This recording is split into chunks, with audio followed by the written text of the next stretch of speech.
Tenemos, yo he oído a la gente hablar mucho acerca de los valores, acerca de los principios, y la gente dice, pues nosotros tenemos nuestros valores, o las personas dicen, yo tengo mis principios, y a veces defendemos una posición en base a eso, a los principios. Decimos, defiendo mi posición en base a los principios que tengo.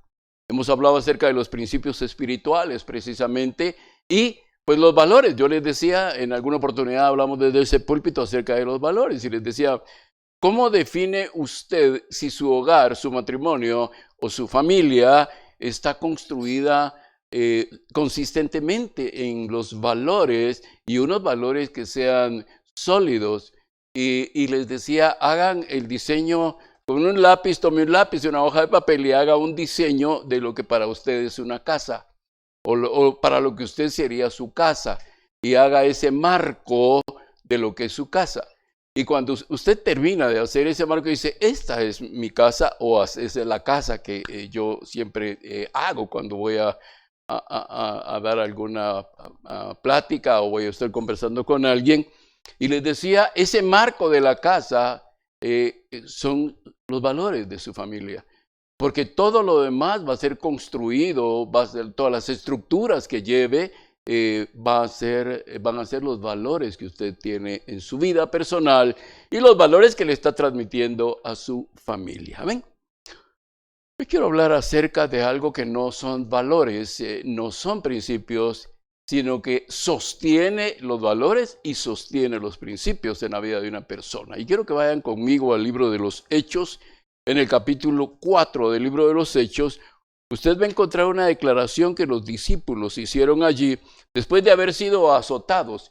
Fueron encarcelados primero. Fíjense que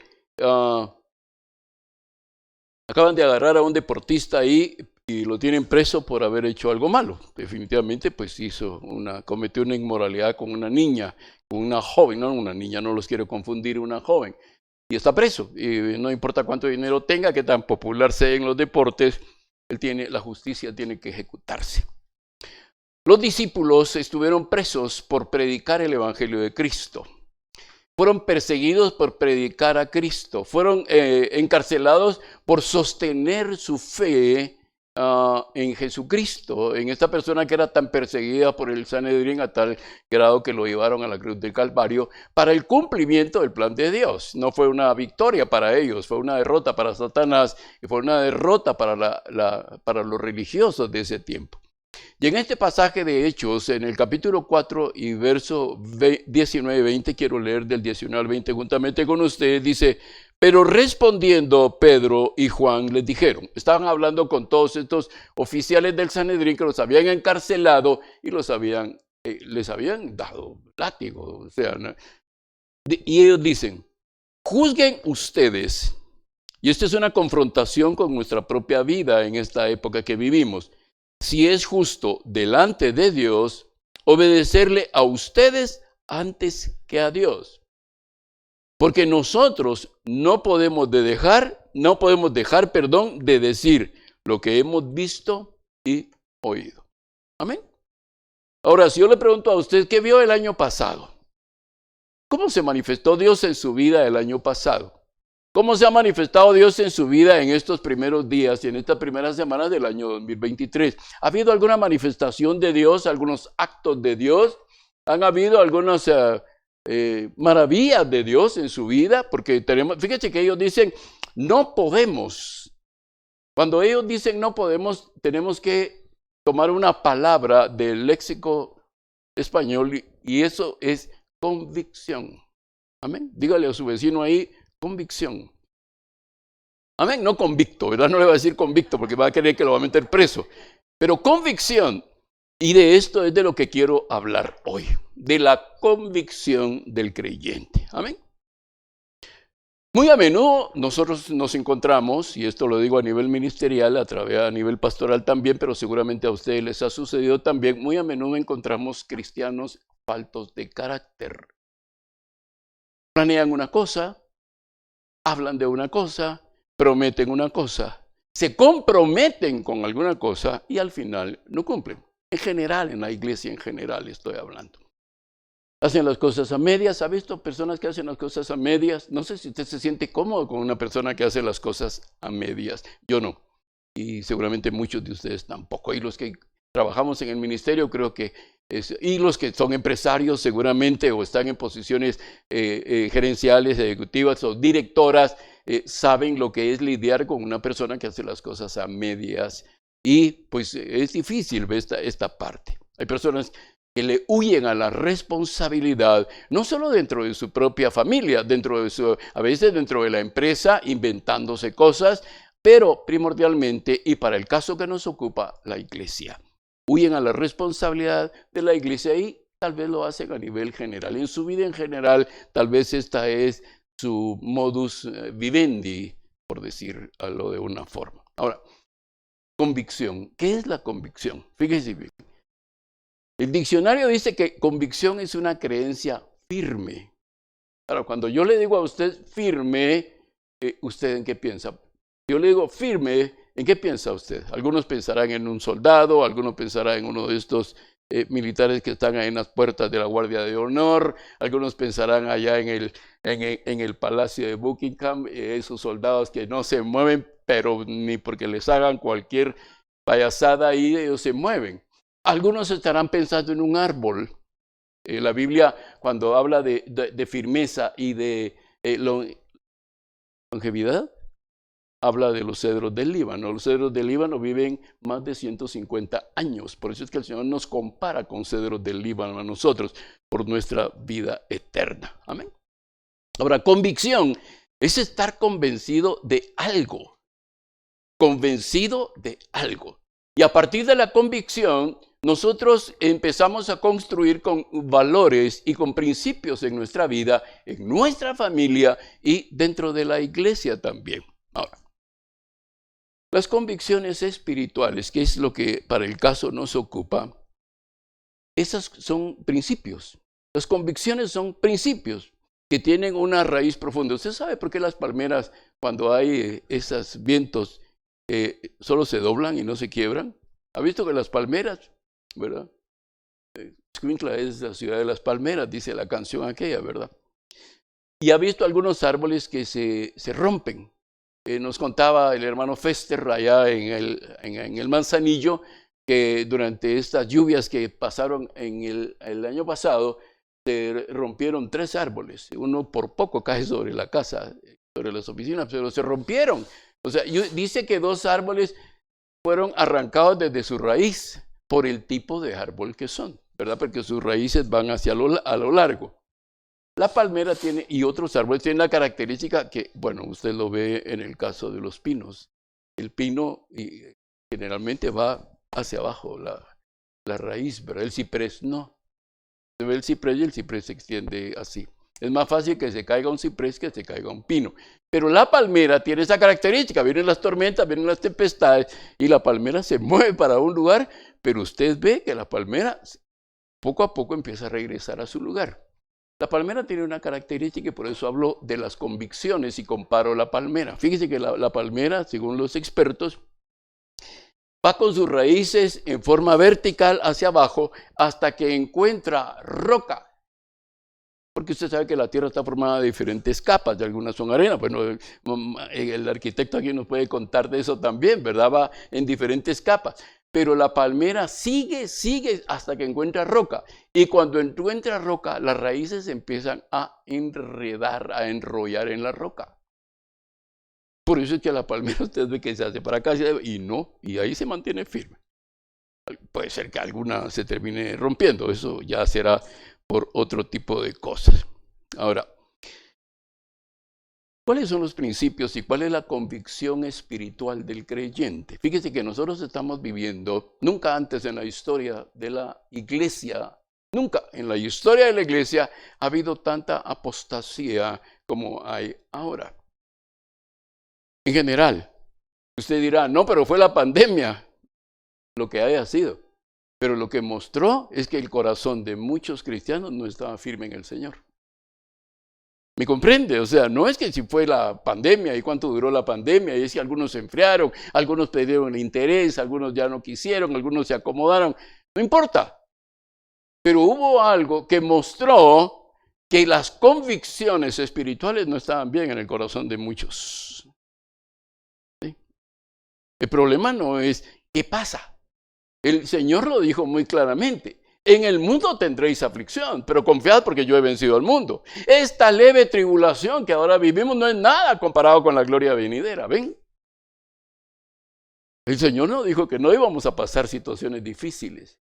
Pero la convicción en el creyente de quién es, por eso Pedro, cuando contesta a los miembros del Sanedrín, dice, no podemos, péguennos, encarcélennos, azótennos, rechacen nuestra forma de vivir, pero no podemos dejar de vivir, de ver, de decir lo que hemos visto y oído, amén. No puedo dejar de decir porque lo vimos. Recuerden que Pedro y Juan vieron la transfiguración de Jesús. Vieron los milagros, vieron levantar paralíticos, sanar ciegos, leprosos. De tal grado que Juan dijo, ¿verdad?, que no alcanzarían la tinta y los libros del mundo para escribir los milagros que Jesús hizo.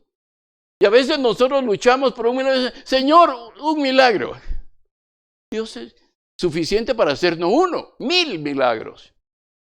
10,000 milagros. Pero necesita corazones receptores que tengan convicción de su fe. ¿Sí? Aquel centurión dijo, solo di la palabra. Fíjese que Jesús ni siquiera había llegado a la casa. Estaba todavía a distancia. Y ese centurión tenía tal convicción que él era el Hijo de Dios, que ese hombre delante de quien él estaba era el Hijo de Dios, que le dijo, solo di la palabra, porque yo tengo hombres bajo mi autoridad. Y yo les digo, ve para allá, y ellos van. Y él está reconociendo que Jesús era el Hijo de Dios, era Dios mismo, y tenía autoridad para hacer y que sucediera lo que él dijera. Amén. ¿Y qué pasó? El siervo fue sanado. ¿Qué necesitó ese hombre para que su siervo fuera sanado? Convicción. Él es Dios. Amén. Cuando nosotros pensamos, cuando empiezo mi semana y hago mi primera oración matutina, asumo que hay una matutina y una vespertina y una anochecina, asumo que oran por lo menos 2 veces al día. Oramos. Tengo convicción de lo que le estoy diciendo a él. Sé con quién estoy hablando. Porque lo primero, dice, sin fe es imposible agradar a Dios. Porque el que ora tiene que creer que Dios existe. Eso es convicción. Creo que Dios existe. Creo que Dios está aquí hoy. Adoramos hoy a través de las alabanzas. Profundo es el amor de Cristo. ¿Profundo hasta dónde? Llega hasta lo más profundo de mi corazón y me convence que Él me ama. Amén. O sea, yo no sé cuántos de ustedes están convencidos que Dios los ama. No solo por decir, sí me ama. No. ¿Está seguro? ¿Está convencido que Dios lo ama? Porque cuando hay una convicción del amor de Dios, nosotros sobrepasamos cualquier situación, porque si Él nos ama, Él sabe que es lo mejor para nosotros. Amén. Compartía con alguien la semana pasada o la semana antepasada, o creo más tarde, y le decía, ¿qué creen que es lo más importante o qué sería lo más importante para ti? ¿Ver el poder de Dios o hacer la voluntad de Dios? Generalmente decimos, yo quiero ver el poder de Dios.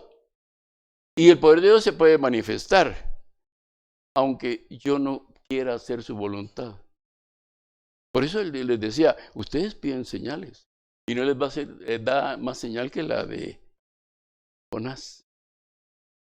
Porque yo quiero ver señales, yo quiero ver cosas portentosas. Y por eso es que Satanás ha ganado ventaja en esto. Y entonces se ha metido dentro de iglesias cristianas para provocar cosas sobrenaturales. Y la gente cree que es Dios y no es Dios. Si no, vean la condición de los pastores posteriormente. O de los siervos, o de los profetas, o quienes dijeron esas mentiras. o quienes produjeron ese engaño. Porque si yo tengo convicción de quién es Dios para mí y quién soy yo para Dios, porque esa es la primera convicción que tengo que tener después de mi conversión, es quién es Dios.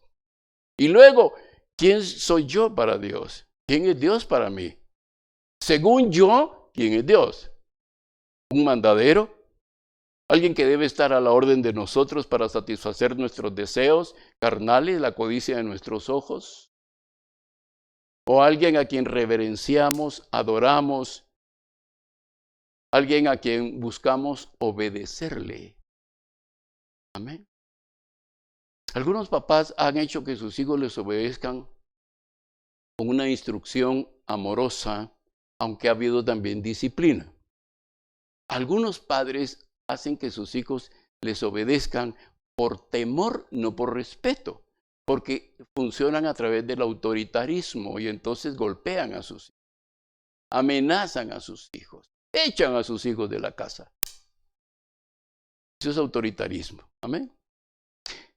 El Padre nos abre a nosotros, a través de la persona de Jesucristo, esta puerta angosta que nos conduce hacia pastos verdes, dice la palabra del Señor. Ahora, muchos cristianos en esta misma era de apostasía, donde unos van para allá, otros van para allá, otros no están muy de acuerdo con esto, entonces se regresan. Hay tres cosas que están llamando la atención y están atrayendo a los cristianos y están sacando de la iglesia a cristianos sin convicción. El liberalismo, el progresismo y el humanismo. Eso está sacando a la gente de la iglesia. Porque están creyendo más eso porque nos conviene. Es que nos permite acomodarnos dentro de una sociedad materialista que quiere cosas. Y como Dios no nos da las cosas cuando nosotros queremos, sino cuando Él quiere.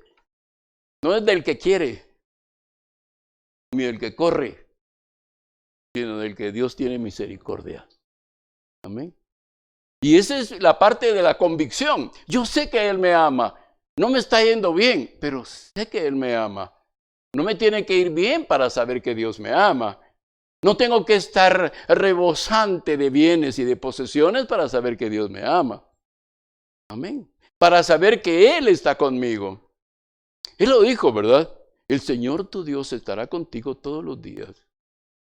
Donde quiera, vayas. Amén. Ahora, el problema de la apostasía en la iglesia no ha hecho más que manifestar el carácter débil de muchos cristianos. Cristianos indecisos, timoratos y aún cobardes. Eso es lo que ha hecho la apostasía. Mostrar a ese tipo de cristianos. Y usted dirá, ¿por qué se está poniendo tan ofensivo? No soy ofensivo, le estoy diciendo la verdad.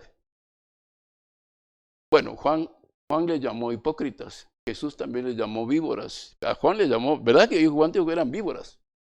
Jesús les dijo hipócritas, sepulcros blanqueados. Sí, pero no es de eso que estoy hablando. Un cristiano sin carácter o un padre sin carácter produce hijos sin carácter.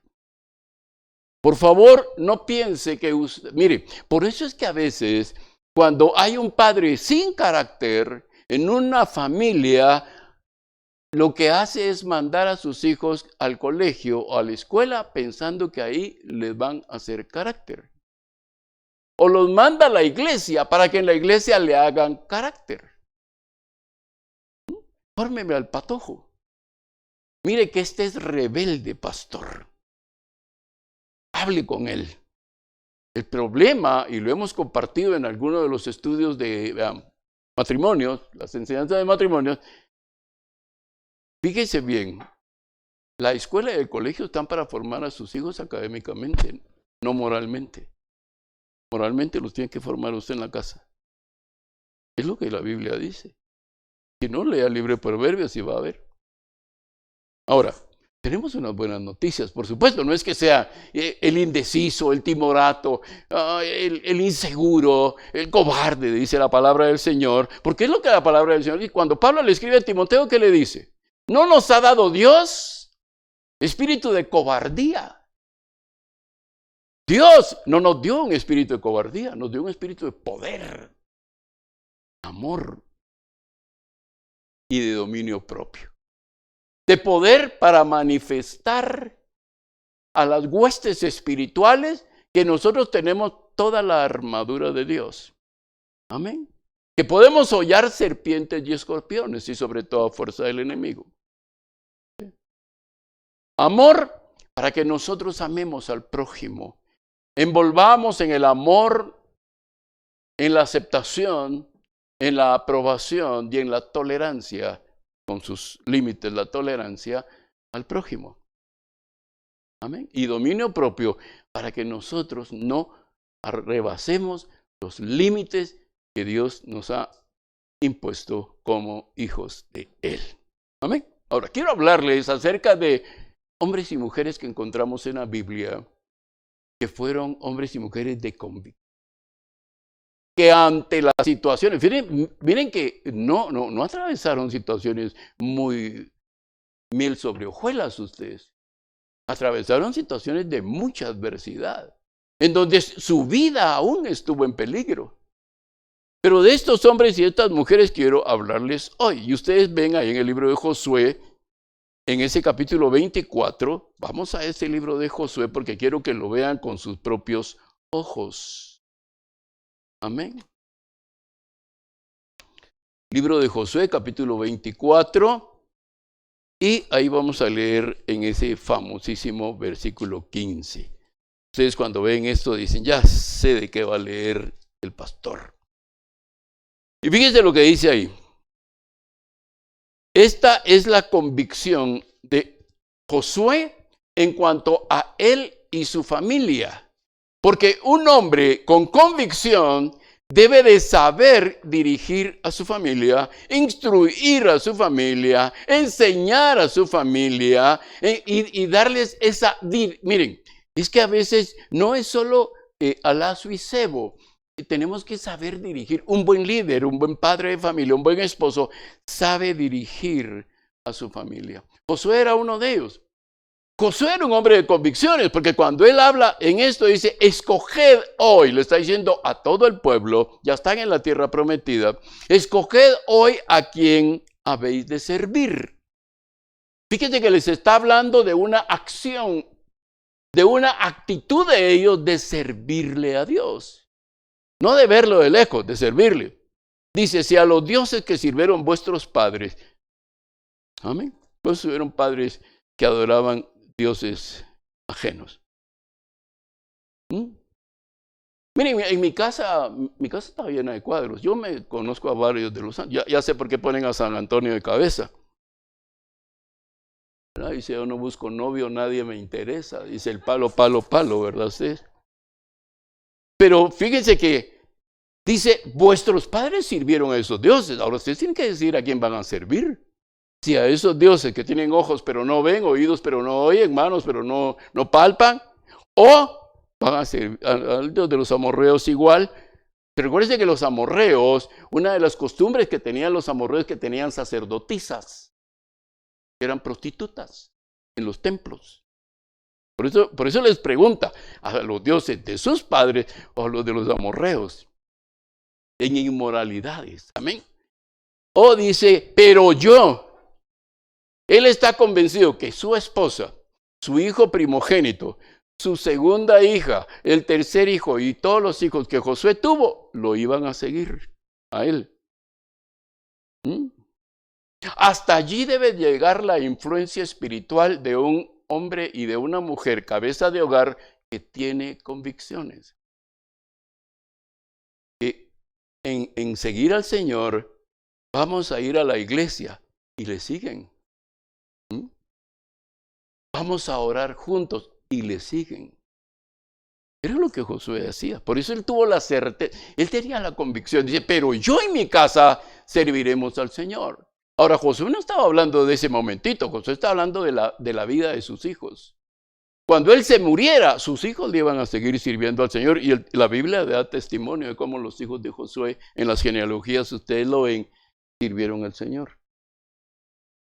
Ahora, ¿cuántos de nosotros tenemos tal convicción que Dios es el verdadero Dios, que Jesucristo es nuestro Salvador, que podemos inculcarles, enseñarle a nuestros hijos y a nuestros descendientes, para los que tienen ya nietos, enseñarles los principios de la palabra y saber que nos van a seguir?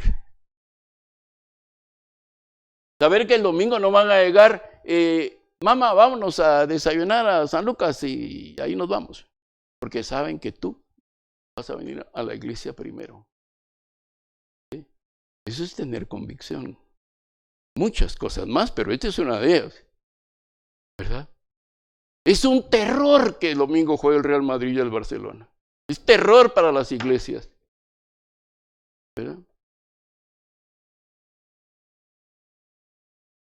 Hombres y mujeres de convicción.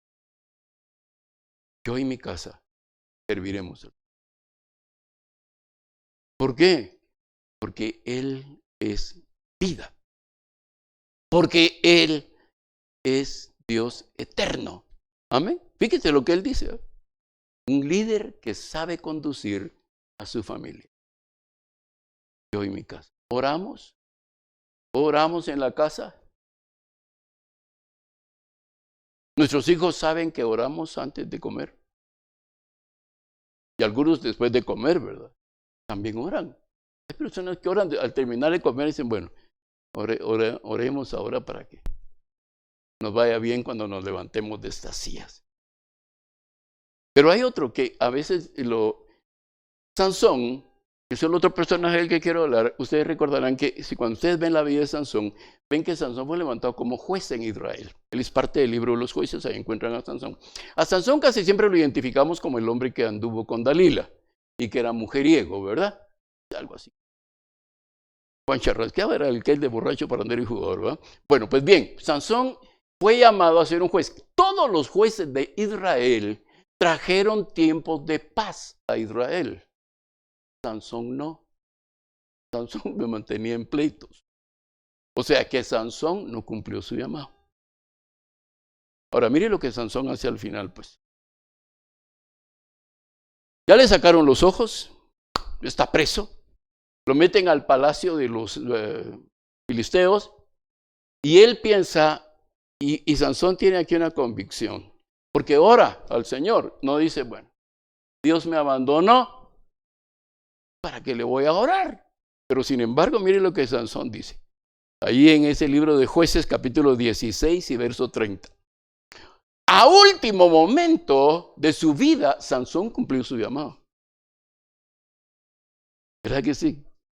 Fíjense bien, no lo hizo durante todos los años que vivió, pero en el último momento cumplió su llamado. Por eso la Biblia dice que mató, él se apoya, le dice a un muchacho que lo lleve a las columnas principales del templo, se apoya y le pide al Señor que le devuelva el espíritu. Porque era eso lo que producía la fuerza descomunal que tenía ese hombre. Y Sansón no era así como ustedes ven a esos hombres musculosos y... No, Sansón tenía un tamaño normal.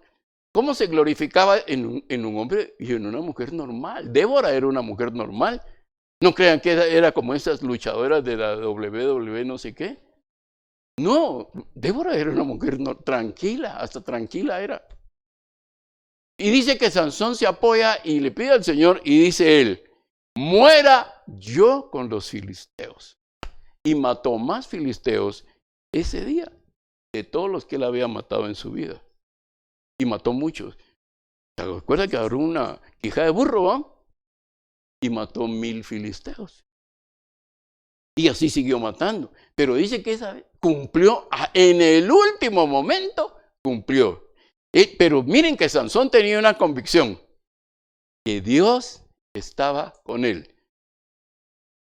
Fíjate bien, su convicción es que Dios estaba con él. Y así pasa. Pero las hermanas dirán, ¿pero por qué habla de hombres? Porque no habla de una mujer. Pues les voy a hablar de Ruth. Fíjese que Ruth era una mujer de convicción, no era judía. Algunos dicen, es que como Judith era del pueblo de Israel. No, ella no era el pueblo de Israel, era moabita. Y sabe usted, cuando Israel, solo para que vea de dónde venía Ruth, cuando Israel iba en peregrinaje a la tierra prometida, los moabitas les hicieron una emboscada y los atacaron por la espalda en pleno desierto y mataron más de 3,000 personas de los judíos. Y mataron a los más débiles hoy. Los moabitas no fueron a atacar a los que sabían pelear, atacaron a los más débiles. Mire lo que hizo Moab. Y Ruth era moabita. Ya habían pasado muchos años de eso, por supuesto. Y Ruth, pues ven, usted se recordará que se casa con una hija de Noemí, que ella sí era judía, y se muere su esposo, y se queda solo ella y su otra concuña, sí, ¿verdad? Concuña. Ahora, mire lo que hace Ruth. Tiene tal convicción de que irse con Noemí es ponerse bajo la cobertura del Dios de Noemí. Porque ella le dice, tu Dios será mi Dios. Tu pueblo será mi pueblo. Amén. Ahora, usted ya no pertenece al mundo, hermano. Usted pertenece a un pueblo diferente. Usted ya no es del mundo. Usted pertenece a un pueblo completamente, un pueblo santo. Por eso, mire la palabra del Señor cuando está hablando acerca de nuestra identidad. Aquí dice, vosotros sois linaje escogido, real sacerdocio, nación santa, pueblo adquirido por Dios, para anunciar las virtudes de aquel que os llamó de las tinieblas su luz. Mire, Ruth hizo eso. Ella pudo haber dejado a Noemí, pero se fue con ella. Era una viuda, Noemí también era viuda. Ella se había quedado sin nada en Israel. ¿A dónde regresaba? A una choza, a vivir de la mendicidad. Porque no piense que Noemí regresó y fue a encontrar. Sí, la vieron y dijeron, ahí viene Noemí, ¿verdad? Y ella dijo, no me digan más Noemí, díganme Mara. ¿Verdad? Que es amargura, porque amargada está mi alma. Miren con quién se fue Ruth.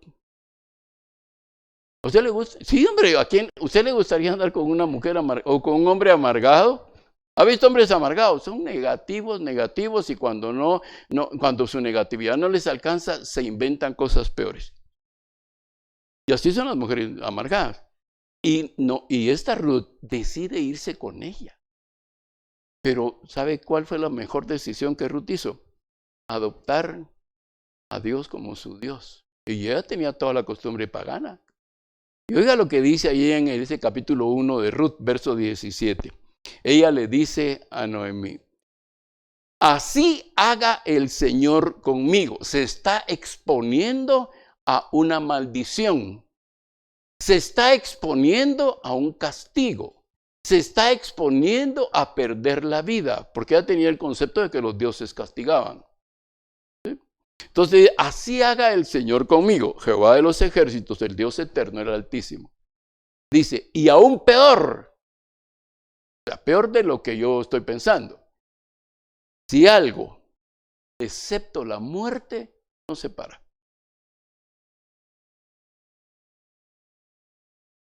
Cualquier ceremonia, y yo creo que aún en los matrimonios civiles y para los jóvenes que piensan casarse algún día, pues van a hacer en algún momento van a hacer una declaración o van a hacer sus votos, ¿verdad? Ni la enfermedad, ni la pobreza, ni la riqueza, mejor si es riqueza, pero si hubiera pobreza, pues no importa. Fíjese que esta mujer está haciendo eso. Está diciendo, cualquier cosa no va a lograr separarme de ti, excepto la muerte. Ahora, esa es una mujer de convicciones. Estaré contigo hasta que la muerte nos separe. Pero no estoy dispuesto. ¿Por qué? Porque no tengo convicciones. Entonces cambio. Así es como funcionan los matrimonios. Ahora probemos, y si no funciona, pues nos dejamos. No hay problema, ni para ti ni para mí. Vienes separados, igual no hay problema. Así hagan. Fíjense que se expone, el hombre y la mujer de convicciones se exponen a ser juzgados por Dios si ellos no hacen lo que están diciendo que van a hacer. Fíjense lo que les estoy diciendo, hermano, hermana, y de los que están en casa también. El hombre y la mujer de convicciones hace declaraciones a favor del reino de Dios y en nombre del Señor, porque hay una autoridad delegada de parte del Señor, exponiéndose a que Dios lo corte la tierra. Eso fue lo que hizo Ruth, y eso es lo que un hombre y una mujer de convicciones hace. Yo no las voy a dejar. Yo no los voy a desamparar. Yo voy a estar con ustedes siempre. Y es lo que esta mujer Ruth hace. Así haga el Señor. Porque estoy convencido de que yo sí voy a cumplir porque tengo un valor en mi vida sostenido por una convicción. Amén. Una mujer extraña para el pueblo de Israel, moabita, ya he hablado de Sansón, un juez. Quiero hablarles de un sacerdote y profeta de Samuel. Fíjense lo que Samuel dice allá en el capítulo 15 y verso 22 del primer libro de Samuel. Primer libro de Samuel, capítulo 15, verso 22 y 23. Este es un hombre que tiene convicciones en su corazón porque él tuvo unas experiencias que ya no se había dado en otros hombres, y es que Samuel oía la voz de Dios. Si yo les digo a ustedes, ¿quiénes de ustedes han oído la voz de Dios? Audiblemente. La hemos oído de una u otra forma, pero no audible, así que diga así, todos la oyeron, porque como dice, la gente oyó pero no entendió lo que estaba diciendo. Samuel era un hombre, desde niño, desde muchacho, era un hombre acostumbrado a oír la voz de Dios, era sensible a la voz de Dios, él sabía que era Dios. Por eso es que Jesús dice, mis ovejas oyen mi voz y me conocen. No es solo oír la voz, es que conozco al pastor.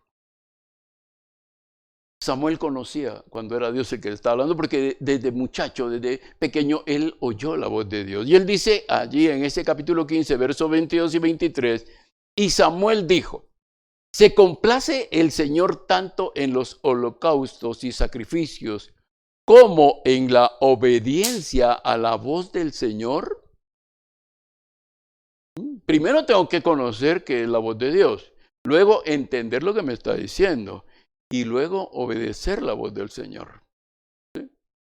¿Qué está diciendo? Que un hombre y una mujer de convicciones no necesita depender de hacer buenas obras, ni necesita depender de su cumplimiento en cuanto a lo que son asistir a la iglesia o tener versiones de la Biblia, sino que obedece a Dios. Por eso les hablaba del poder y la voluntad, del poder de Dios y hacer la voluntad de Dios, o cumplir con la voluntad de Dios. Porque a veces nuestras oraciones son, Señor, si tú hicieras esto por mí, entonces yo voy a obedecer esto que dice tu palabra. Ven, entonces negociamos, estamos haciendo una transacción. Amén. Aquí hay empresarios. ¿Qué es una transacción? Ofrezco un producto y a cambio obtengo una ganancia. Porque no lo hago por hacerlo, si no se llama trueque, ¿va? O cambalache, dicen los patojos antes de es una transacción, es eso, ¿verdad? O sea, yo entrego un producto y a cambio recibo un bien que me va a producir una ganancia o una utilidad. Pero el tener convicción habla de una entrega a Dios. Entregarse a Él, me entrego a Él. No hay nada que vaya a cambiar la relación que yo tengo con Dios. Digan lo que digan. Me critiquen o me rechacen. Mire, hace muchos años, yo soy muchísimos años de ser cristiano, como algunos de ustedes ya llevan varios años también, y se recuerdan, hermanos, que antes te atacaban directamente por ser cristiano. A mí me decían, yo tenía un amigo en Costa Rica cuando yo viajaba por cuestiones de negocios de la empresa con la que trabajaba, y me decía, ya vino el chapín pandereta, me decía, ¿verdad? Y yo decía, ¿a mí qué me importaba? Fíjense que soy chapín, soy pandereta, pues no toco pandereta, pero sí canto. Y entonces tenía esos tipos de ataques antes. Ustedes se dan cuenta que ahorita el cristiano no es atacado. Ahorita no te atacan, porque todos nos parecemos. Antes era notorio. Tú ibas con tu Biblia, mira hasta el teléfono ahora. Tengo 10 versiones de la Biblia, el teléfono cargas entre la bolsa. ¿Quién sabe qué cargas ahí? Antes iba uno con su Biblia, ¿verdad? Y se notaba. El cristiano, ¿verdad? Iba ahí y se notaba. A veces iba hasta con traje negro y camisa blanca y corbata negra. Decían, ese es cristiano. Ahora no, ahora usted mira un rubio alto y un moreno chaparro y sabe que son mormones, ¿no? O sea, es la única forma de identificarlos al final, ¿verdad? Porque sabemos que la doctrina de una u otra forma está errada, está equivocada. Pero mire lo que este hombre dice. ¿Se complace el Señor tanto en obedecer, en sacrificios, como en que lo obedezcas? Es que yo ayudo a la iglesia, pero ¿lo estás obedeciendo en tu vida? ¿Estás haciendo lo que el Señor te dice? Es que no sé qué dice, lea la Biblia. Es que yo quiero que me hable el Señor y que me confirme por boca de 2 o 3 testigos. Religioso eres. Amén. Le quiero hablar de alguien valiente. Fíjense bien, el hombre y la mujer de convicciones son sensibles a la voz de Dios. No necesitan andar buscando profetas. Ana Elsa debe saberlo y Carlos también, pero hay un predicador que les dice profetas. No necesitamos andar buscando, porque nosotros personalmente oímos la voz de Dios. Tampoco significa que no vaya a la iglesia por eso, ¿verdad? Porque entonces ya me estoy ensoberbeciendo y no me estoy sometiendo bajo autoridad. Amén. Pero miren, un profeta que encaró a su jefe. ¿Alguno de ustedes ha encarado a su jefe con la palabra de Dios? Nos cuesta mucho, es difícil. Yo trabajé en una multinacional, mi jefe era usted vea pinto y parado al señor Girafales, así era mi jefe, él era peruano, pero igualito, así le decíamos Girafales. Y en las fiestas de la empresa, a Bercita sabe que, y las fiestas, y él me decía, Marco, y me llevaba el whisky así. Y en ese tiempo etiqueta roja, etiqueta negra, bueno, ahora ya no mucho, ahora ya. Y Marco, y me señalaba a veces a las patojas, Marco, usted no sabe de lo que se está perdiendo, me dijo. Le dije, ¿y saben por qué promovió que me sacaran de la empresa? No me sacaron porque al final me advirtieron que me iban a sacar, entonces renuncié y me fue. Me dijo, porque yo le dije, el que no sabe lo que se está perdiendo es usted, porque usted está perdiendo la vida eterna. Y no se trata de ver quién ganó, pero él ya se murió. Yo sigo predicando el Evangelio de Cristo. Él no me caía mal, me caía bien porque me pagaban mi salario a tiempo. Entonces no me caía mal. Natán, el profeta, miren, le habló cara a cara a su jefe. A un jefe que lo podía despedir así. O lo podía mandar a matar. Mírense, a Jeremías no lo mató un rey de Israel. O sea, a Jeremías no lo mató un rey extraño. Ahora, Natán el profeta, ustedes saben el pecado de David. Y Natán se recibe la revelación de Dios y lo va a confrontar. Y le empieza a contar acerca de un hombre que tenía muchas ovejas y otro que solo tenía una oveja. Y entonces le dice, pues mira, hizo una fiesta, vieron unos amigos, hizo una fiesta y le quitó la ovejita al que solo tenía una. Y pues hizo un cabrito y entonces hizo el churrasquito y se comió a la ovejita del otro. Entonces le dice Natán, el profeta le dice al rey David, guerrero, implacable, derramador de sangre, le dice, ¿qué debemos de hacer con este hombre? Y David le dice, tiene que morir. Y oiga lo que Natán le dice en ese pasaje de Primera de Reyes 18:21. Amén. Segunda de Samuel 12:7. Dice, entonces Natán dijo a David, no usó a una esposa para decirle a David que Dios lo va a juzgar. No, fue él directamente, porque un hombre de convicciones en Cristo habla frontalmente, no a las espaldas. Una mujer de convicciones habla frontalmente, no a las espaldas de la gente. Aunque tenga que ir a decirle directamente allá al pastor, pastor, dice el Señor. Porque si tenemos la autoridad de Dios, sí podemos decir, así dice el Señor. Si tenemos la autoridad del Señor. Y podemos decir, así dice la Biblia. Amén. Pero Natán le dice a él, cuando le dice, ese hombre debe morir, y Natán le dice, ese hombre eres tú. No se lo dijo así como Dios se lo está diciendo, ¿va? Tú eres. No.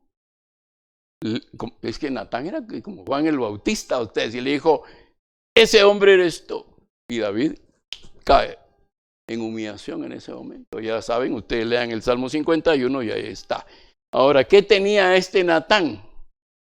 Un hombre de principios, un hombre valiente para confrontar aún a los poderosos. No le tenga miedo a los que son más poderosos que usted. Si usted tiene convicciones en Cristo, si usted está convencido quién está en usted, usted no le va a tener miedo a los poderosos. Y si tiene que confrontarlos con su pecado, mire, Juan el Bautista perdió la cabeza por eso. Perdió la cabeza que lo degollaron, pues no es que se enamoró de nadie.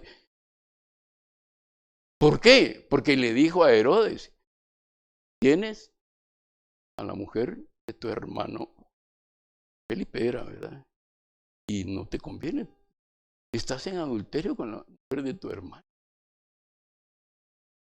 Ahora, no le tenga miedo. Eso sí, tampoco vaya a decir cosas que no son, ¿verdad? O tampoco lo vaya a desafiar.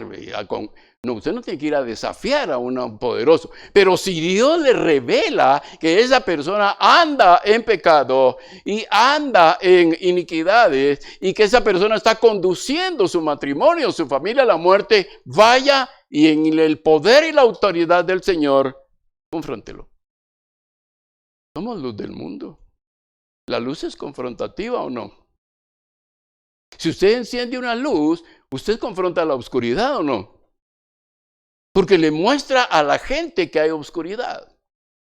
Y que hay algo mejor que la oscuridad, que es la luz. Amén. Vámonos al profeta de fuego, profeta Elías. El profeta Elías, allá en ese pasaje, ahora sí, Primera de Reyes, capítulo 18, verso 21, este hombre, fíjense que era un hombre de milagros que conocía personalmente a Dios. ¿Usted conoce a Dios de oídas o lo conoce personalmente?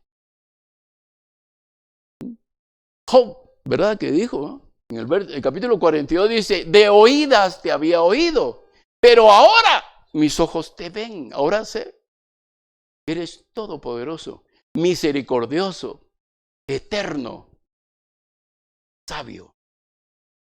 Porque Proverbios dice que dice cuando habla de la Trinidad, dice la sabiduría, y estaban viendo cómo se construía todo el universo. Ahora, este hombre confronta a los profetas. No solo a uno, a 400. Y después matan a otros 450, ¿verdad? Pero los confronta, y este Elías, que es un hombre a través de quien se mueven milagros y que conoce personalmente a Dios, les dice, ¿hasta cuándo cavilaréis entre dos pensamientos? Está hablando al pueblo de Israel. Si el Señor es Dios, si ustedes están convencidos que Él es Dios, síganle. Pero si creen que el Señor de Esquipulas es Dios, síganle a Él. Van a besar al negrito, dice. ¿A quién va a seguir? Si usted sabe que Él es Dios, usted sabe que Él es Dios, y usted le busca a Él, y usted le sigue a Él, y usted defiende su posición en Él, porque tiene una convicción en Cristo. Eso se llama nacer de nuevo. ¿Lo dice la palabra del Señor? Sí, lo dice, 2 Corintios 5:17. El que está en Cristo es nueva criatura. ¿Qué es ser nueva criatura? Es otra persona. ¿Me entienden? O sea, es lo que él está diciendo. Elías dice, si el Señor es Dios, digan entonces a Dios. Si ustedes quieren, voy a explayarme, voy a abrir el abanico. Si ustedes creen que Dios puede sanar su cuerpo, entonces síganlo. Si ustedes creen que Dios puede proveerles todos los días de su vida para que no les falte el sustento en su casa, síganle. Si ustedes creen que Dios les puede dar sabiduría para manejar su empresa, para manejar la posición ejecutiva, artesanal, lo que ustedes tienen, entonces sigan a Dios. Si ustedes creen que solo Él les puede dar la dirección correcta y la luz que necesitan, síganle a Él. Si ustedes saben que Él es el único que les puede dar la vida eterna, síganle a Él. Eso es lo que está diciendo.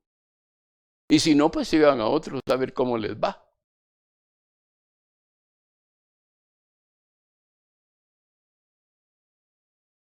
¿Saben qué dice el profeta Jeremías, que es más duro con esto?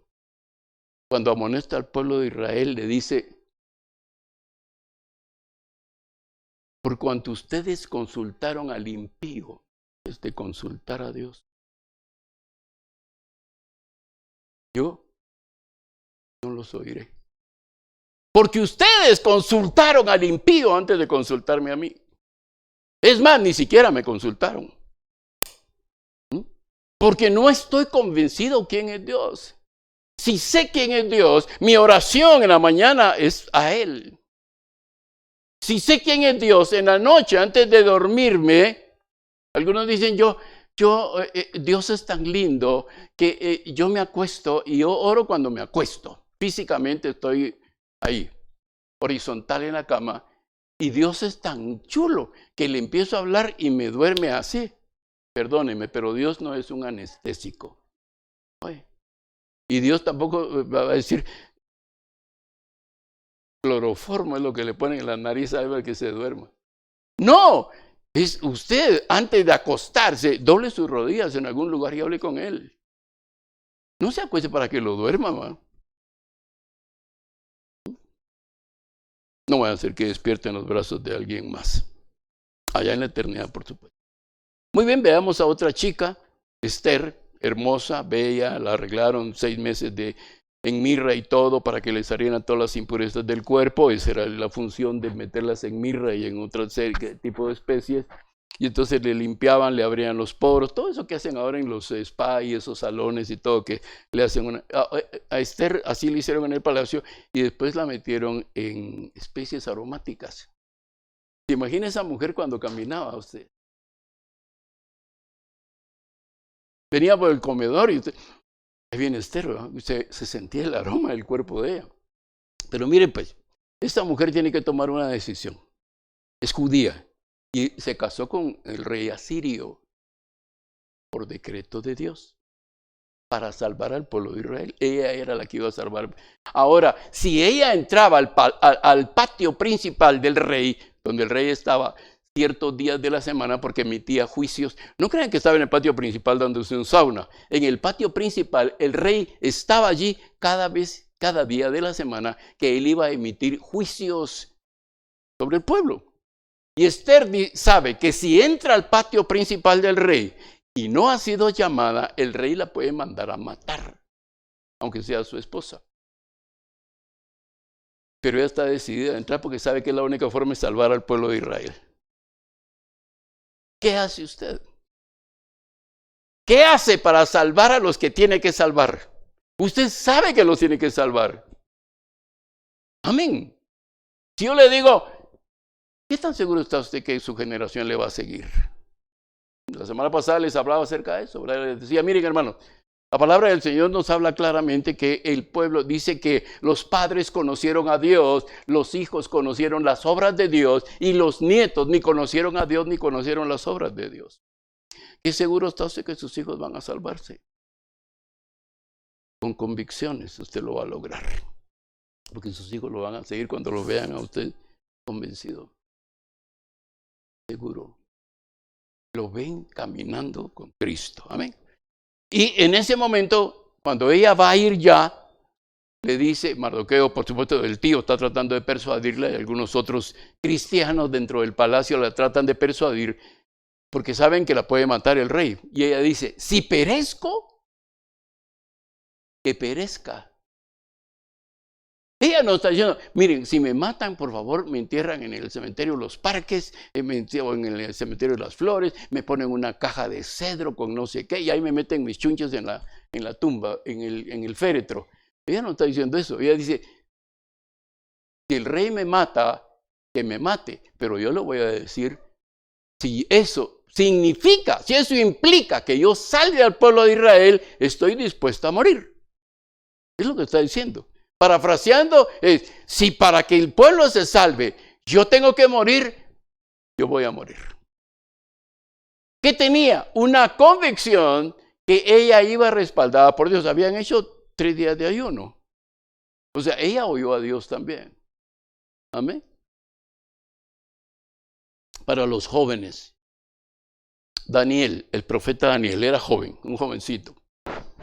Se calcula que Daniel, cuando entró al palacio del rey y cuando él empezó ya su vida como estadista, porque Daniel fue un estadista al final, siendo un esclavo, Daniel dice que les empezaron a dar, los tenían que poner más bonitos de lo que ya eran, porque los escogieron a él y a sus 4 amigos los escogieron.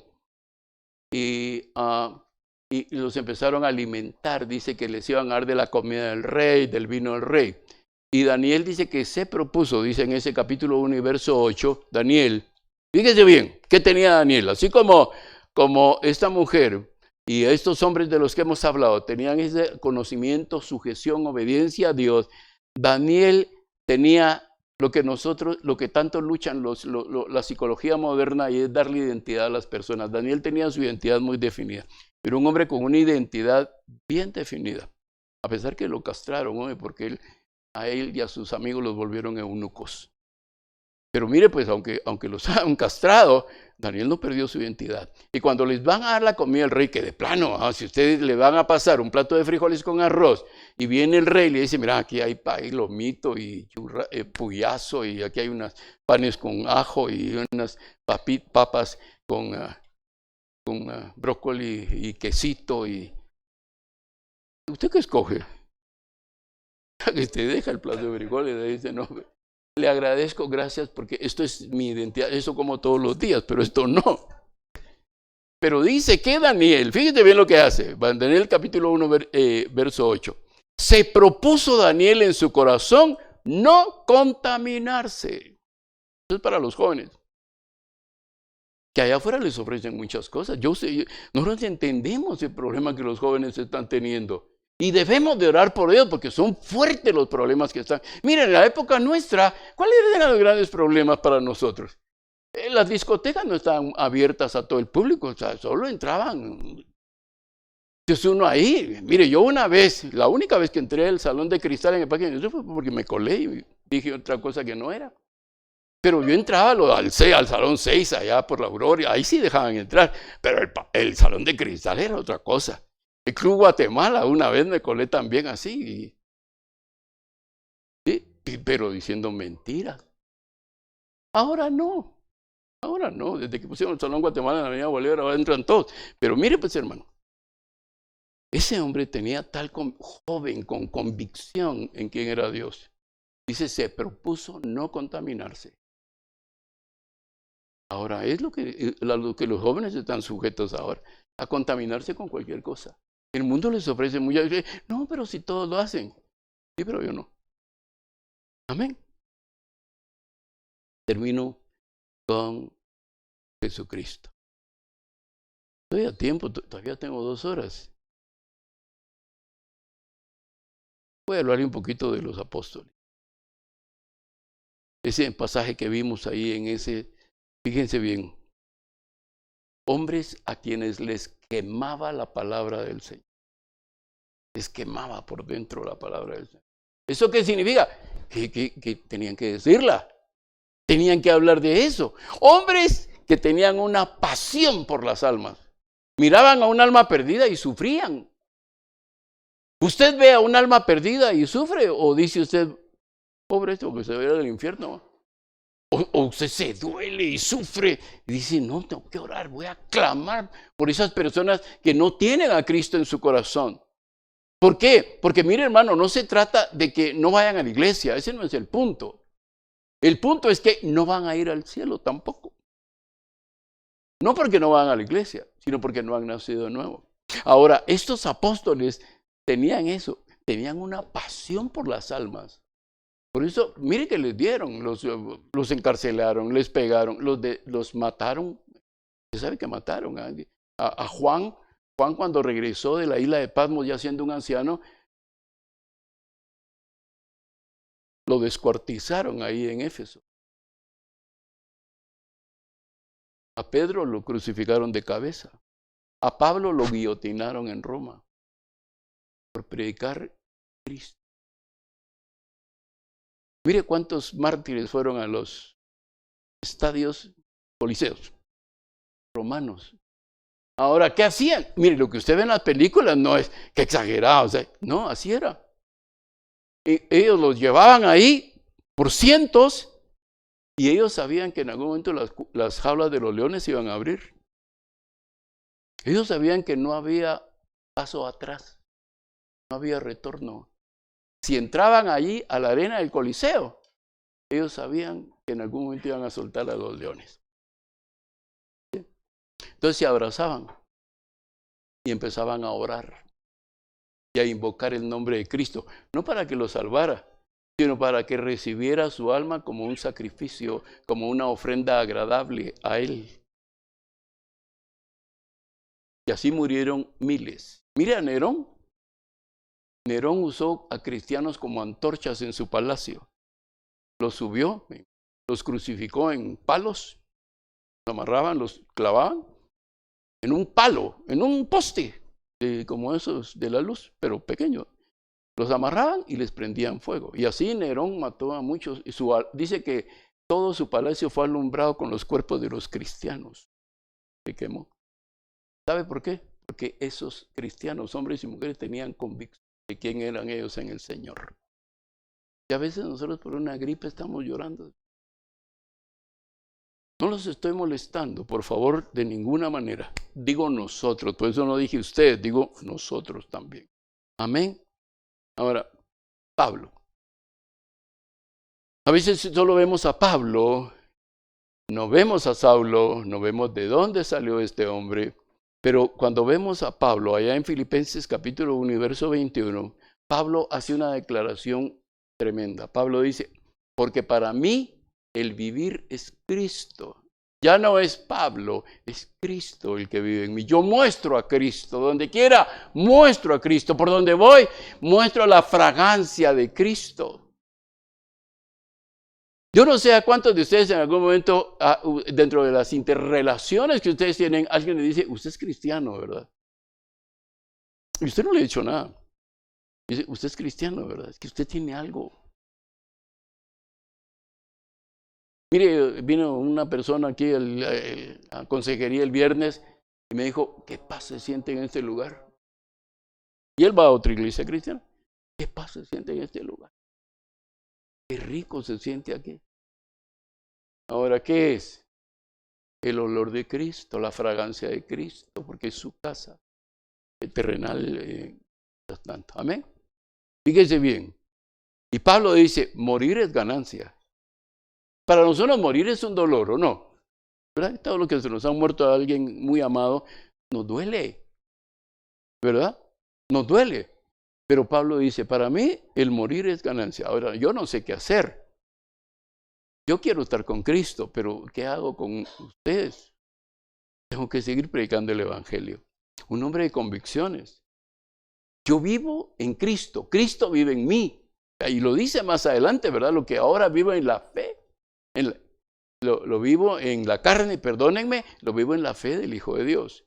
Entonces, un hombre está totalmente convencido que él ha muerto al viejo hombre y vive en Cristo y Cristo vive en él. Miren, nosotros no teníamos problema en andar sanando a los enfermos y echando fuera demonios si vivimos en Cristo. ¿Y eso era lo que Cristo hacía o no? Predicaba el evangelio, sanaba enfermos y echaba fuera demonios.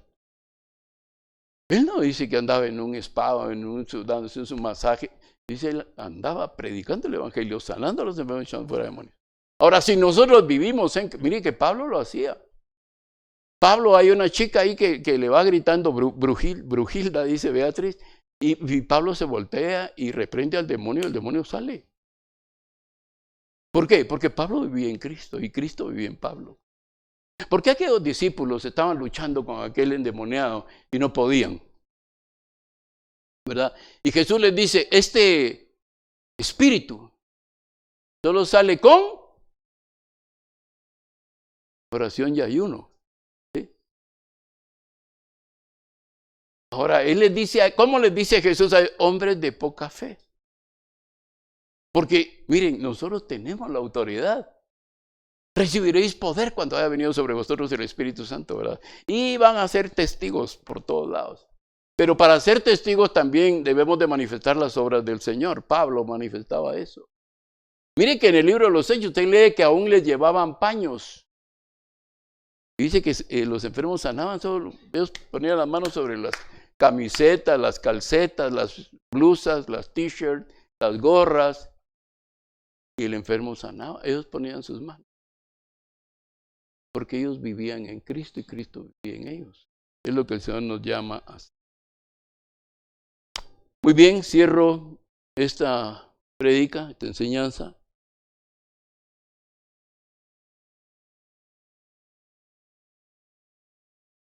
Yo hoy les he dicho lo que Dios me mandó a decirles. Tengo paz y tengo la autoridad y la propiedad para decirles que les he venido a decir lo que Dios me dijo que les diga. Ustedes van a tener que tomar decisiones con lo que hoy escucharon. No pueden permanecer indiferentes ante esto. No pueden permanecer indiferentes ante lo que Dios está haciendo ante sus ojos. Yo, amados hermanos, hermanas, yo no soy responsable de lo que ustedes hagan. Cada uno de ustedes tendrá que rendirle cuentas a Dios de lo que hagan, lo que hoy han escuchado. Su corazón de quién es. Y eso nos ayuda a vivir en santidad. Miren, vivir en santidad es más fácil cuando nosotros sabemos quién es Él. Y cuando Él nos llena de su presencia y de su poder, podemos caminar en santidad con más facilidad. Amén. Yo quiero pedirle, amado hermano, hermana, que se ponga de pie por un momento. Vamos a tomar un tiempo de reflexión y un tiempo de oración. El mundo ya no está igual. Oímos mucho decir, antes de la pandemia el mundo era uno y después de la pandemia el mundo es otro. Sí. Antes de la pandemia la iglesia era una y ahora la iglesia es otra. Hablábamos con algunos pastores que vinieron que el Señor nos permite ayudarles con las donaciones que recibimos. Y ellos cuentan exactamente lo mismo que estamos experimentando aquí. Sus iglesias se han reducido en número, menos gente en las iglesias, menos compromiso de la gente, se ha ido gente que trabajaba en privilegios en la iglesia. Hay pastores que están experimentando lo mismo que nosotros experimentamos. Pero hoy, yo quiero pedirle que por un momento, amado hermano, por favor, desentiéndase de todo lo que hay alrededor y sumerja su corazón hoy en Jesucristo. Él está aquí, seguro, seguro. Jesús está aquí. El Espíritu Santo está aquí. El Padre Celestial está desde su trono de gracia, viendo, escuchando nuestro corazón. Nosotros oímos latidos, el sístole y el diástole de nuestro corazón. produce un sonido. Pero el Padre eterno y el Espíritu Santo, que escudriña hasta lo más profundo de nuestros corazones, el más íntimo pensamiento de nuestro corazón, el Espíritu Santo no oye el sonido del palpitar de nuestro corazón. El Espíritu Santo oye cada palabra, cada pensamiento, cada imaginación, cada suposición que está saliendo desde tu propio corazón. Si no tienes una convicción clara de quién eres en Cristo y quién es Cristo en ti, este es un buen momento. No hay nadie viendo, todos con sus ojos cerrados. Es un buen momento para que, levantando tu mano derecha, eso es entre tú y Dios. Y allí levantando tu mano derecha le digas: Señor, hasta hoy yo no he estado convencido de quién soy en ti. Han dudas, incertidumbres en mi corazón y en mi mente.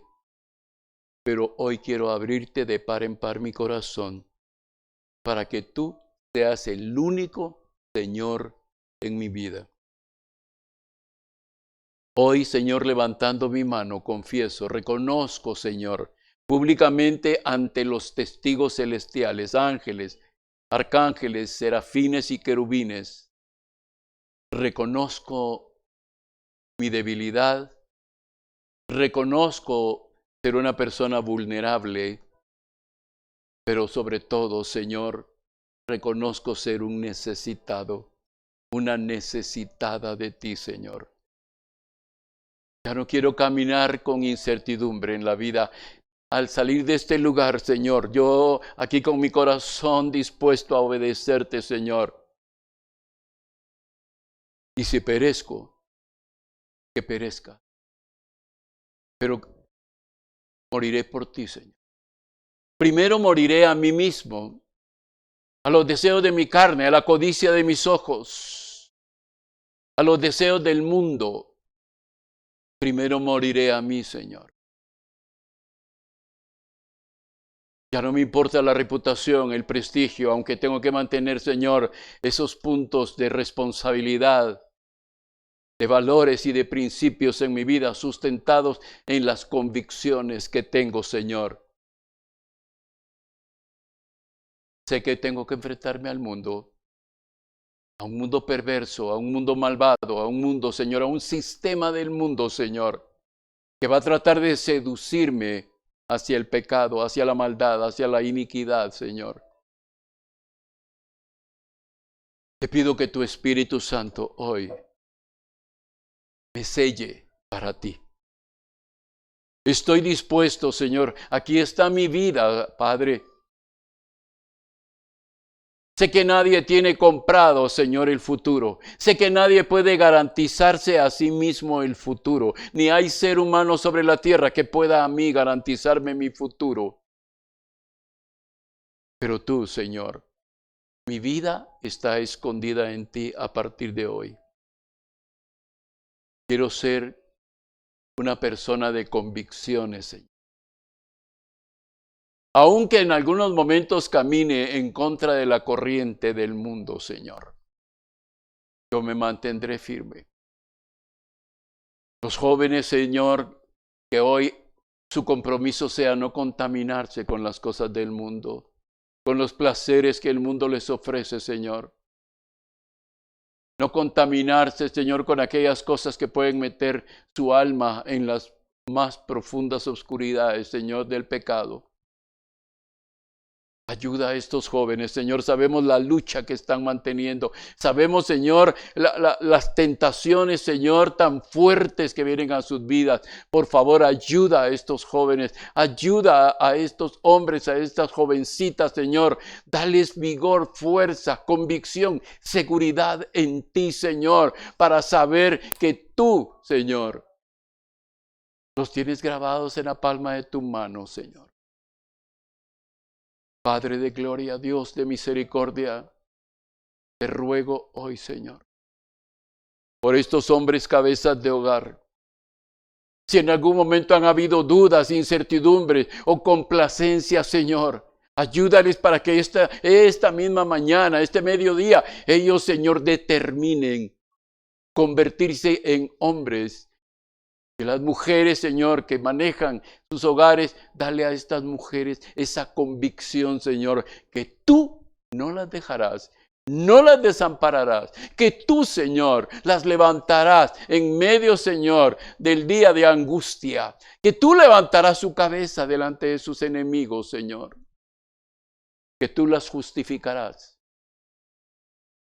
que tú las vestirás con vestiduras de honra. Padre, ayuda por favor a estos hombres. Oro por cada uno de mis hermanos que están aquí. Por los hermanos que están ahí en casa, Señor, conectados a través de esta plataforma virtual. Dios Todopoderoso. Necesitan vigor, necesitan fuerza, Señor. Necesitan que las rodillas endebles sean enderezadas, que las manos cansadas sean fortalecidas. Señor, levanta a estos hombres con fuerza nueva, con vigor nuevo, Señor. Y que la convicción en ti, Señor, les lleve a establecer valores reales que te honren a ti en su propia familia, Señor. Esta congregación necesita, Señor, una llenura de tu Espíritu Santo. Esta congregación necesita, Señor, la manifestación del derramamiento de tu Espíritu. Escucha nuestra petición, nuestro ruego. Escucha, Dios eterno. Venimos a través de la persona de Jesucristo. Dale a esta congregación, a cada miembro, Señor, de esta congregación, a cada uno de los que estamos reunidos aquí y allá en casa, Señor, y a cada uno de aquellos que nos escuchen a través, Señor, Padre, de esas conexiones a internet. Dios Todopoderoso, danos de tu Espíritu, porque sin Él no podremos sostenernos, Señor. Amante Dios. Amante Dios, te bendecimos a ti. Te adoramos, te bendecimos, Señor. Sea tu nombre exaltado. Sea el nombre de Jesucristo enaltecido.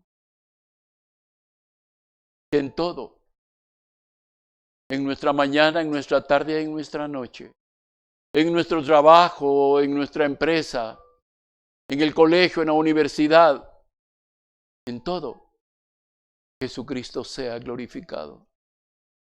Y que nosotros, Señor, que de nosotros, que nuestra propia vida sea, Señor, como el incienso agradable que sube como olor fragante delante de tu nariz. Padre eterno, Dios de gloria, levanta hombres valientes, Señor. Levanta mujeres llenas de sabiduría, Señor.